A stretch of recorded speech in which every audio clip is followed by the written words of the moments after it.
이 단자가 무엇을 위한 것이냐라는 루머가 돌았습니다. 그래서 이제 사람들이 추측을 했는데 이것이 칩 내 패키징을 위한 게 아니냐.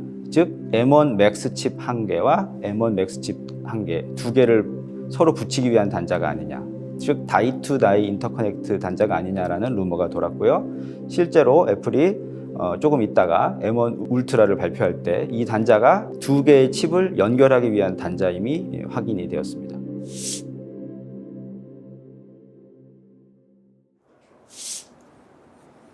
네, 안녕하세요. 저는 한양대학교 기계공학과 교수 그리고 한양 첨단 패키징 센터 센터장을 맡고 있는 김학성 교수입니다. 오늘 제가 M2 울트라에 대해서 이야기를 좀 드리려고 나왔습니다. 그래서 M2 울트라의 첨단 패키징 기술이 적용이 됐는데 그것에 대한 전반적인 내용과 어떤 의미가 있는지 그리고 어떤 최신 기술이 적용됐는지에 대해서 이야기를 좀 나눠보고자 합니다.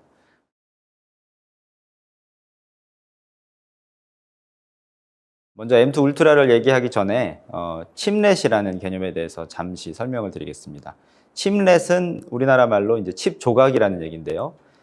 쉽게 말하면 큰 칩을 잘게 쪼개서 여러 개를 붙여서 어떤 패키징화해서 시스템을 만들어서 제품을 제공한다는 개념입니다. 웨이퍼에 보시는 이런 빨간 점이 바로 디펙인데요. 이 디펙이 있으면 그 칩은 버리게 됩니다. 지금 왼쪽에 큰 칩, 그러니까 모놀리틱이라고 표현하기도 하는데 이 칩을 한 번에 크게 만들게 되면은 이런 디펙이 있는 부분을 버리게 됩니다. 그러면 웨이퍼 하나당 지금 왼쪽 그림에서 보시면 약 60%의 수율밖에 얻을 수가 없습니다. 그래서 수율이 안 나오게 된다면은 우리가 칩이 제 가격에 팔 수가 없고 칩 가격이 올라가게 되는 거죠. 그래서 경제성이 없죠. 그래서 사람들이 이 칩을 4조각으로 나누어서 이렇게 오른쪽과 같이 조각조각 나눠서 만들고 그 다음에 이 칩을 나중에 말씀드리겠지만은 서로 붙이게 되면은 살게 되는 칩의 개수가 많아지기 때문에 수율이 92%로 올라가는 어떤 수율의 마법을 볼 수가 있습니다. 그래서 왼쪽과 오른쪽에 이 빨간 점의 개수가 6개로 동일하다는 것에 주목을 해주시면 됩니다.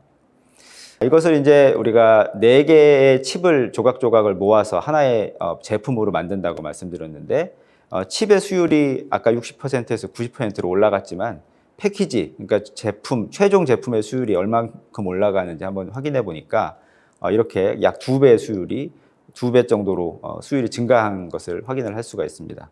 이런 개념을 칩넷 개념이라고 하고요. 칩넷 개념은 2000년대 초반부터 나왔지만은 AMD에서 이 CPU와 그다음에 서버형 CPU의 제품에 적용하게 됨으로써 시장에서 큰 각광을 받게 되었습니다. 칩넷 개념을 잠깐 조금 더 설명드리면요. 이게 지금 그림이 아까 보셨던 빅칩, 그러니까 모놀리틱 칩의 구조인데요. 하나의 칩에 포토리소그라피로 모든 코어와 모든 I/O, 그다음에 모든 DDR 인터페이스를 다 새겨 넣은 겁니다. 그래서 이게 지금 면적이 777mm 제곱이라고 나오는데 14나노미터의 공정으로 만들었을 때입니다. 이 자료는 AMD에서 발표 자료에서 제가 발췌를 했고요. 이것을 4개의 조각으로 나누게 되면은 아까 수율의 마법 때문에 약 0.6배의 코스트로 만들 수가 있게 됩니다. 근데 여러분들 이제 보시면은 칩 전체, 그러니까 칩의 면적 4개를 합친 것이 아까 777mm 제곱에서 852mm 제곱으로 올라간 것을 볼 수 있는데요. 그것은 4개의 칩을 서로 유기적으로 연결하기 위한 지금 그림에 보시면은 무한대 표시가 되어 있는 이 표시가 보이시죠? 이게 이제 칩을 유기적으로 연결하기 위한 그런 인터커넥션의 부분이 더 추가적으로 들어가기 때문입니다. 그래서 칩의 면적은 전체적으로 늘어나지만 수율의 마법 때문에 코스트가 0.6배가 된다는 사실을 기억을 해주시면 좋겠습니다.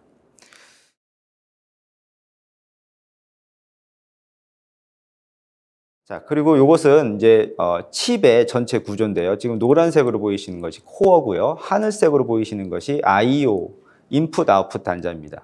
그래서 우리가 여러분들 이제 많이 보셨겠지만은 테크놀로지 노드를 발전을 시키면은 뭐 14나노, 7나노, 요즘에 이제 3나노, 2나노 이런 테크놀로지 노드가 우리 엔지니어들한테 회자가 되고 있는데 이렇게 칩의 노드, 그러니까 테크놀로지 노드를 줄이는 그런 효과가 가장 이제 두드러진 부분이 이 노란색 부분, 코어 부분이고요.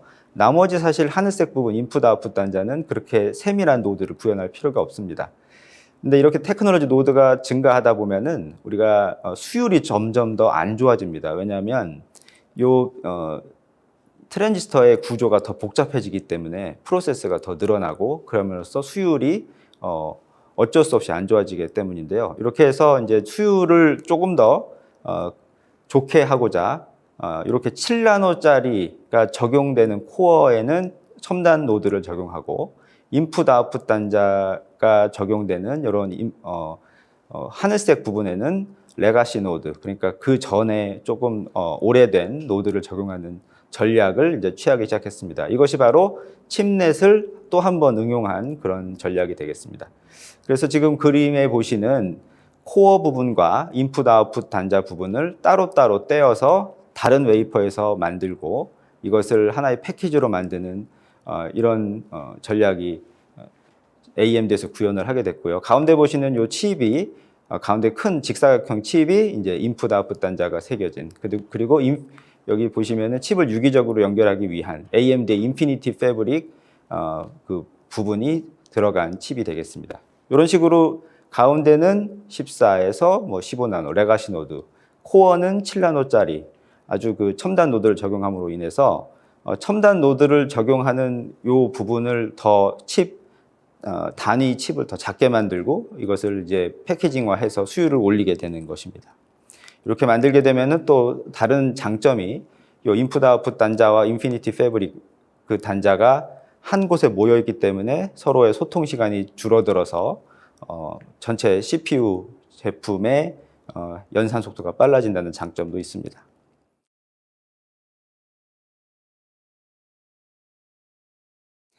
이것이 바로 이제 칩넷 패키지에 대한 간단한 설명인데요. 그 모놀리틱 칩에서 그다음에 우리가 이것을 4개로 나누어서 패키징화한 멀티칩 모듈, 그다음에 방금 말씀드렸던 첨단 나노와 레가시 나노를 같이 섞어서 쓰는 칩넷 구조로 발전된 모습을 보실 수가 있겠습니다.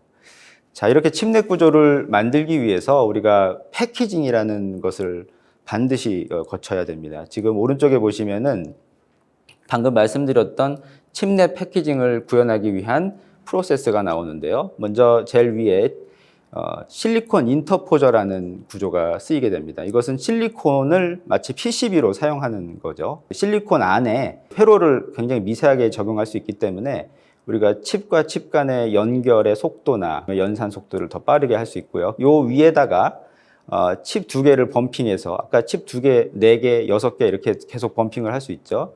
그래서 범핑을 하고 거기에다가 이팍시 몰딩 컴파운드를 감싸고 다시 그라인딩을 해서 마더보드에 올리는 그런 일련의 칩넷 패키징 구조, 그 다음에 프로세스를 보실 수가 있겠습니다. 여기서 중요한 것은 이제 이런 패키징 기술과 그 다음에 칩과 칩 간의 연결을 얼마나 유기적으로 할 수 있느냐 하는 어떤 소프트웨어적인 혹은 아키텍처적인 그런 기술들이 같이 가미가 돼야 되겠죠. 그래서 지금 보시는 스케매틱에서 칩넷 패키지의 어떤 중요한 요소 기술들을 설명을 드리고 있는데요. 어떤 피지컬하게 보자면은 칩넷 패키징 구조에서 가장 중요한 것은 칩과 칩 간을 연결하는 인터커넥션이라고 할 수가 있고요. 그 다음에 또 칩에서 발생되는 열을 빨리 발산할 수 있도록 하는 열 관리 기술, 그리고 아까 말씀드렸던 것처럼 소프트웨어적으로 혹은 어떤 설계적으로 칩 간의 유기적인 소통을 할 수 있게 하는 이런 아키텍처 기술들이 필수적인 기술이 되겠습니다.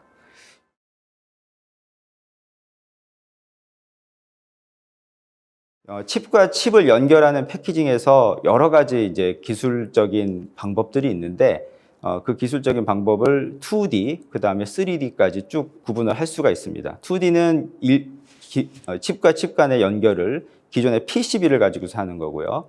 2.1D라는 것은 PCB 위에 더 미세한 패턴을 새기는 것. 2.3D는 리디스트리뷰트 레이어라고 해서요.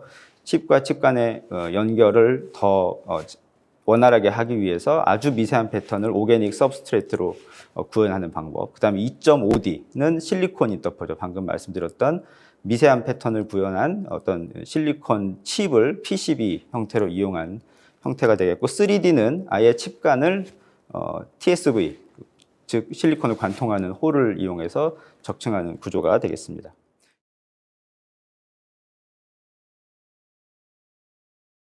이런 식으로 이제 칩넷 패키지를 하기 위한 여러 가지 방법들을 보여드리고 있는데요. 자, 이제부터는 애플의 그 M2 울트라에 대해서 한번 짚어보려고 합니다.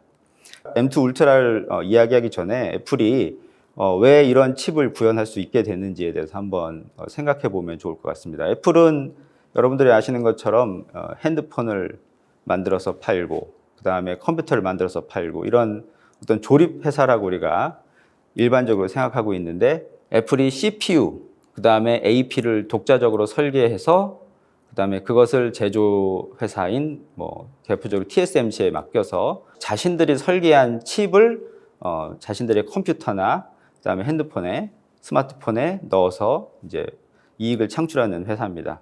엄밀히 말하면 애플은 팹리스 회사가 된 것이죠. 그래서 여기 지금 장에 보시면은 애플에서 다루고 있는 모든 어떤 사업군을 볼 수가 있는데요. 애플은 OS부터 그다음에 방금 말씀드렸던 칩 설계, 그다음에 이것을 조립해서 완품으로 파는 전자기기까지를 모두 이제 다루고 있는 대표적인 팹리스 회사이자 전자제품 회사가 되겠습니다. 이것은 애플 실리콘이라는 전략을 표현한 것인데요. 애플 실리콘 전략이라는 것은 애플에서 자신들이 제품에 사용하는 CPU, AP, GPU 이런 것들을 독자적으로 설계해서 심지어는 패키징 기술까지 독자적으로 설계해서 제조를 맡기는 그런 로드맵을 보실 수가 있습니다. 여기 지금 빨간색 점선으로 표시한 것이 이제 TSMC의 물량을 많이 공급해 주던 그 변화기를 나타내신 거고요. 위에 보시면은 이제 이름이 나오는데 이 회사 이름이 애플에서 이제 위탁을 맡긴 회사를 의미를 합니다. 이때부터 이제 TSMC의 거의 이제 단독 고객이 되었죠. 자, A 시리즈는 AP 시리즈를 얘기하고요. 지금 오른쪽 빨간색 밑에 보시면은 M1 시리즈가 나옵니다. 2020년에. 자, M1 시리즈가 나오면서 애플은 AP뿐만 아니라 CPU까지 독자적으로 설계해서 만드는 회사, 진정한 팹리스 회사로 거듭났다고 할 수가 있겠습니다. 이때부터는 인텔의 CPU에서 벗어나서 독자적인 실리콘 설계, 실리콘 칩 설계, 그 다음에 그것을 이용한 전자제품을 사용을 하고 있고요. 오늘 우리가 이야기할 M2 울트라는 N1 프로세스의 그 다음 버전인 M2 프로세서를 두 개를 연결한 칩넷 패키지가 되겠습니다. 자, 이렇게 애플에서 자신들이 독자적으로 칩을 설계하고 제조를 맡기고 그것을 전자제품에 사용할 수 있게 만드는 원동력은 사실은 애플의 제품의 어떤 규모 때문인데요. 지금 보시면은 AP 프로세서, 즉 아이폰이나 혹은 아이패드에 들어가는 이런 칩은 1년에 2억 개, 그 다음에 그 위에 버전은 1년에 6천만 개, 그 위에 버전은 2,900만 개, 이런 식으로 제품이 출하되고 판매되는 숫자가 굉장히 이제 큽니다. 이런 정도의 규모의 어떤 그 경제력을 갖고 있기 때문에 독자적인 실리콘 설계, 제조가 가능한 거죠. 아시다시피 애플은 모든 실리콘의 제조를 TSMC에 맡기고 있고요. 지금은 거의 TSMC의 4분의 1 정도, 전체 캐퍼의 4분의 1을 애플에서 사용을 하고 있고, 특히 첨단 패키징 쪽은 거의 애플에서 독점해서 이제 TSMC의 물량을 다 주고 있습니다.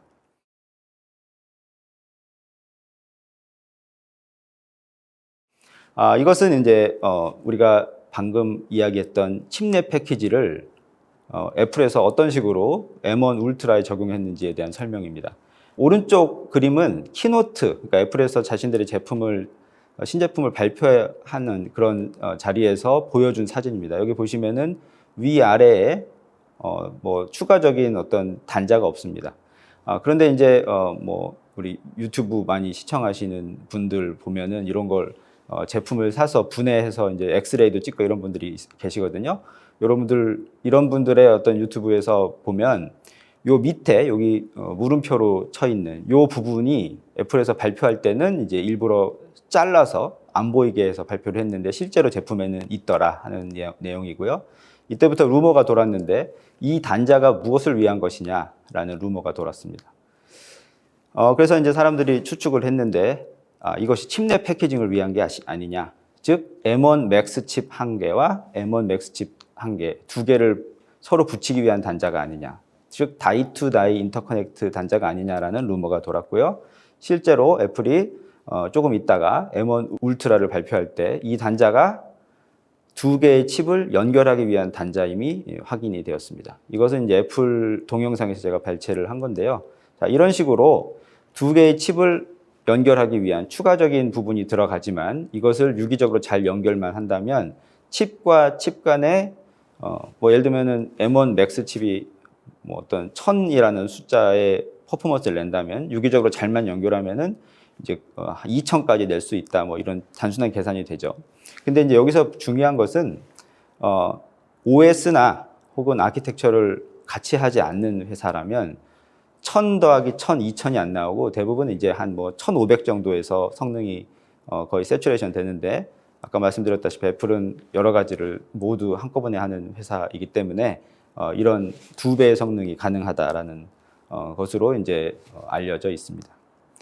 이렇게 칩과 칩 간의 유기적인 소통이 약 2.5 테라바이트 퍼 세컨드의 속도로 이루어지고요. 요 인터커넥트는 약 10,000개 이상의 그 접점으로 서로 연결된다는 것을 확인을 할 수가 있습니다.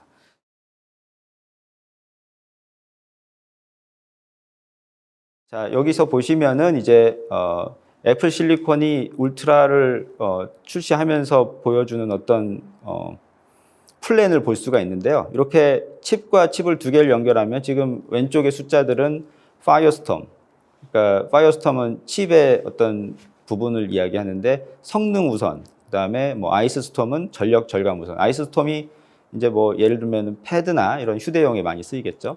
자, 이렇게 해서 두 개를 연결해서 2배의 성능을 낼 수 있다면은 굉장히 어떤 획기적인 전략이 될 수 있습니다. 왜냐하면 칩을 계속해서 늘려서 만드는 것은 아까 수율면에서 안 좋다고 말씀을 드렸죠. 근데 이렇게 칩과 칩을 두 개를 딱 붙여서 2배의 성을 낼 수 있다면 칩을 아예 따로 설계할 필요도 없는 거고요. 우리가 쉽게 상상할 수 있듯이 예를 들면 지금 위아래만 붙였는데 옆에까지 붙일 수 있다. 옆으로도 늘릴 수 있다. 이러면은 그것은 또 다른 또 혁명이 되겠죠. 자, 이런 식으로 이제 애플의 울트라 퓨전은 아까 칩넷 패키징의 개념을 실제로 구현한 그런 아주 좋은 사례라고 할 수가 있겠습니다. M1 울트라에서 지금 보여주는 인터커넥션 기술, 이것을 소통할 수 있는 기술, 이런 모든 기술을 통틀어서 이들은 이제 울트라 퓨전이라고 표현을 하고요. 제가 아까 칩넷 패키징의 한 예로 드린 AMD는 이런 인터커넥션, 그 다음에 이런 소통할 수 있는 이런 기술을 인피니티 패브릭이라고 명명을 했는데 애플은 울트라 퓨전, 그 다음에 엔비디아는 NV 링크 이런 식으로 표현을 했고 M1 울트라가 나왔을 때 애플에서 주장한 바에 의하면 애플의 울트라 퓨전이 훨씬 더 이 칩 간의 유기적인 소통을 할 수 있게 만든다. 이런 주장을 했습니다. 그게 진짜인지 아닌지는 이제 시장에서 계속해서 검증이 되고 있겠죠. 그 다음에 CPU 성능도 AMD의 동급에 못지않은 그보다 더 이상의 성능을 낼 수 있다라는 거고 또 전성비 또한 전성비라는 것은 어떤 태스크를 수행하기 위해서 이제 CPU가 돌아갈 때 여기에 이제 소요되는 전력을 이야기하는데 그 전력도 훨씬 더 기존의 어떤 CPU보다 훨씬 좋더라라는 그런 결과를 발표를 했습니다. 방금 보여드렸던 자료는 M1에 대한 거고요. 이 M1에 비해서 M2 울트라는 그것보다 20% 혹은 GPU 성능 같은 경우에는 35% 이상 성능이 좋다라고 주장을 했습니다.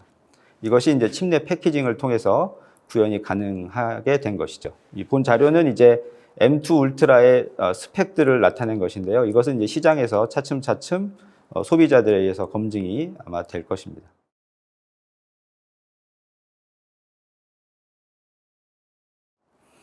M2 울트라를 패키징의 구조에서 좀 살펴보고자 합니다. M2 울트라는 팬 아웃 웨이퍼 레벨 패키지를 사용을 했습니다. 팬 아웃 웨이퍼 레벨 패키지는 여러분들이 많이 들으셨을 텐데 이게 칩의 단자보다 칩 옆에다가 EMC 몰딩, 즉 플라스틱 몰딩을 더 벌려서 그 바깥쪽까지 회로를 구현해서 그것을 이제 재배선, 즉 RDL이라고 표현하는데요. RDL을 구현해서 이 범프의 개수를 늘리는 그런 전략입니다.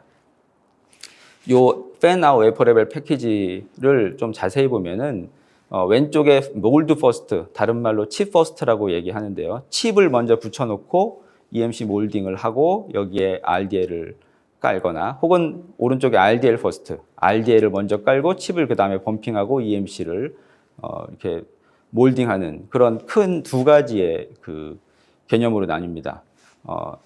M2 울트라는 몰드 퍼스트, 즉 칩 퍼스트의 인포 패키지를 이제 사용을 했습니다. 인포 패키지는 이제 페이스 업인데요. 좀 이따가 제가 말씀을 드리겠습니다. 페이스 다운이라는 것은 지금 캐리어 필름에 맞닿게 디바이스 면을 붙이고 그 위에 몰딩을 하고 캐리어 필름을 떼어내고 RDL을 치는 것인데 이것은 많은 회사에서 이렇게 진행을 하고 있는데요. 인포 패키지는 디바이스 면이 위로 간 상태에서 몰딩을 하고 이것을 몰딩을 CMP 공정으로 갈아내서 이 패드를 노출시킨 후에 RDL을 올리는 공정입니다. 자, 이렇게 CMP를 치게 되면은 제품의 공정 가격이 올라가게 되는데 일반적인 이제 패키지 회사에서는 이런 공정을 구현을 할 수가 없는데 TSMC는 이제 팹을 갖고 있기 때문에 이 팹 안에서 모든 공정이 이루어지게 돼서 구현이 가능합니다. 자, 이렇게 좀 복잡하게 하는 이유는 이 칩과 패키지의 두께를 더 낮추기, 더 얇게 만들기 위한 건데요. 이렇게 캐리어 필름을 끝까지 떼지 않고 모든 공정을 하다 보면은 이제 캐리어 필름이 이 칩의 워피지, 그러니까 이 패키지의 워피지를 공정 중에서 잡아주게 돼서 수율을 올릴 수가 있는 거죠. 이렇게 워피지가 생기는 이유는 칩과 EMC의 어떤 열팽창 계수의 차이에 의한 건데요. 지금 그림에서 보시다시피 EMC와 칩이 공정 중에 열을 받게 되면은 이런 식으로 이제 워피지가 일어나게 됩니다.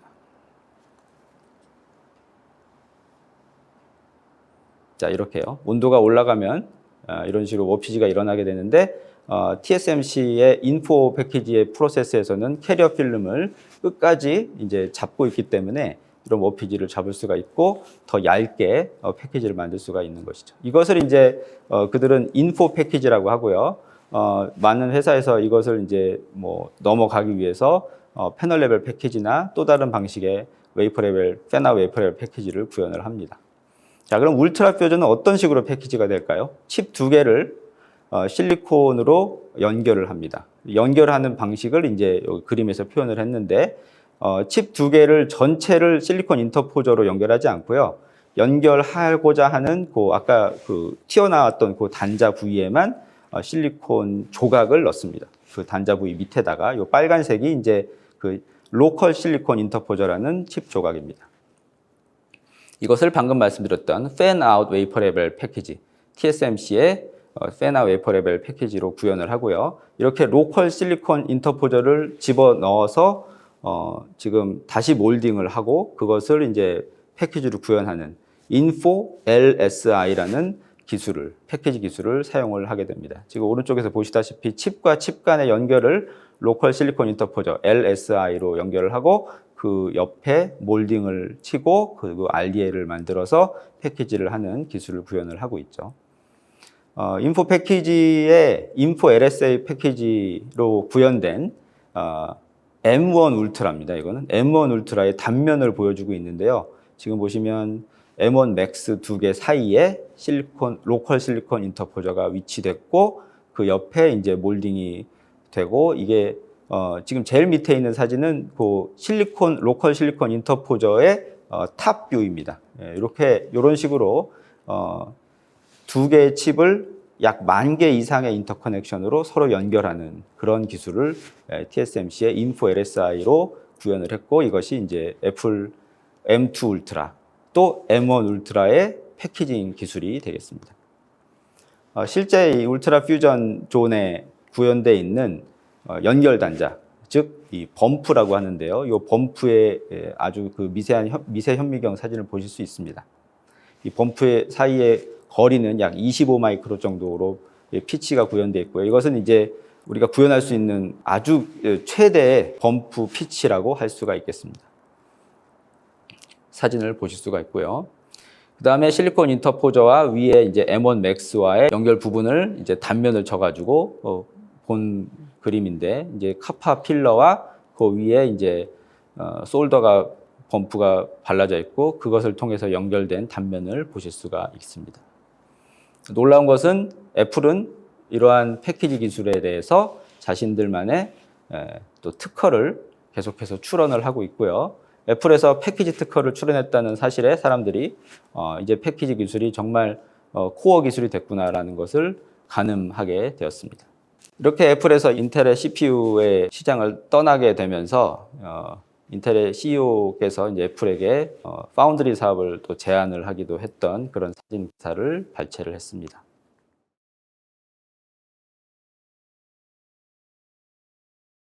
지금까지 애플의 울트라 퓨전, M2 울트라 그리고 M1 울트라를 구현한 패키지에 대해서 얘기를 했는데요.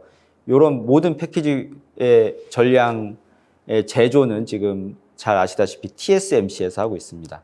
TSMC의 패키지 기술에 대해서 잠깐 우리가 전체적으로 공유하고 강의를 마치도록 하겠습니다. TSMC의 공장의 분포입니다. 여러분들이 보시다시피 TSMC는 대만의 서부에 공장들이 배치되어 있고요. 지금 여러분들이 주목해서 보셔야 될 것은 어드밴스드 백엔드 팹이라는 것이 바로 팹 옆에 붙어 있는 사실을 보실 수가 있습니다. 아까 말씀드렸던 CMP 공정을 이용한 인포 패키지가 이런 식으로 팹과 바로 옆에 붙어 있는 어드밴스드 백엔드 팹에서 이루어지고 있고요. 첨단 패키지가 이런 식으로 팹 바로 옆에서 구현되고 팹의 공정도 함께 사용해서 구현된다는 사실은 우리에게 여러 가지 시사점을 주죠. 더 이상 이제 백엔드 패키지가 전 공정과 따로 떨어진 그런 공정이 아니라 같이 붙어서 함께 해야 되는 공정이라는 것을 우리에게 보여주는 그런 사진이라고도 볼 수 있습니다. 아까 인포 패키지를 이야기 드렸는데, 인포 패키지는 TSMC의 3D 패브릭이라는 이 패키지 로드맵에 포함된 로드맵입니다. 인포 패키지는 아까 칩 퍼스트, 칩을 먼저 붙여놓고 그 다음에 이제 공정을 하는 패키지라면, 밑에 코어스, 칩 온 웨이퍼 온 서브스트레이트는 나중에 칩을 범핑으로 붙이는 그런 공정이라고 할 수 있는데요. 나중에 제가 기회가 된다면 이런 공정의 차이에 대해서 여러분들께 여러 가지로 또 설명을 한번 해드리도록 하겠습니다.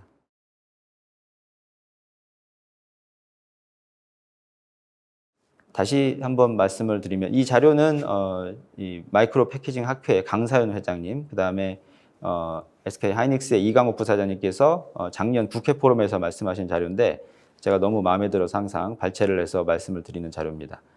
yesterday라고 써 있는 게 있죠. 예전에 이 어떤 반도체 시장은 팹 중심이었습니다. 보시다시피 칩 설계, 디자인, 그다음에 팹의 어떤 이 시너지 효과, 곱하기로 이루어지는 시장이었죠. 여기서 패키지는 약간의 더하기, 신뢰성만 보장하면 되는 그런 시장이었다면, 이제는 방금 우리 여러분들이 같이 보셨던 M2 울트라와 같은 새로운 패키지가 시장을 지배하는 시대가 됐습니다. 그래서 더 이상 패키지가 더하기가 아니라 디자인, 팹, 패키지가 같이 곱하기로 이루어지는, 패키지 자체가 제품의 차별화 및 신규 사업을 창출할 수 있는 그런 기술로 대두되고 있다라고 말씀을 드릴 수가 있겠고요. 우리나라도 더 패키지 기술에 더 많은 투자를 하고 여러 연구자들과 기업들이 함께 힘을 모아서 이러한 신규 사업 창출에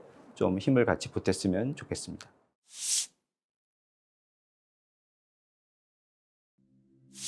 지금까지 강의를 들어서 감사합니다. 고맙습니다.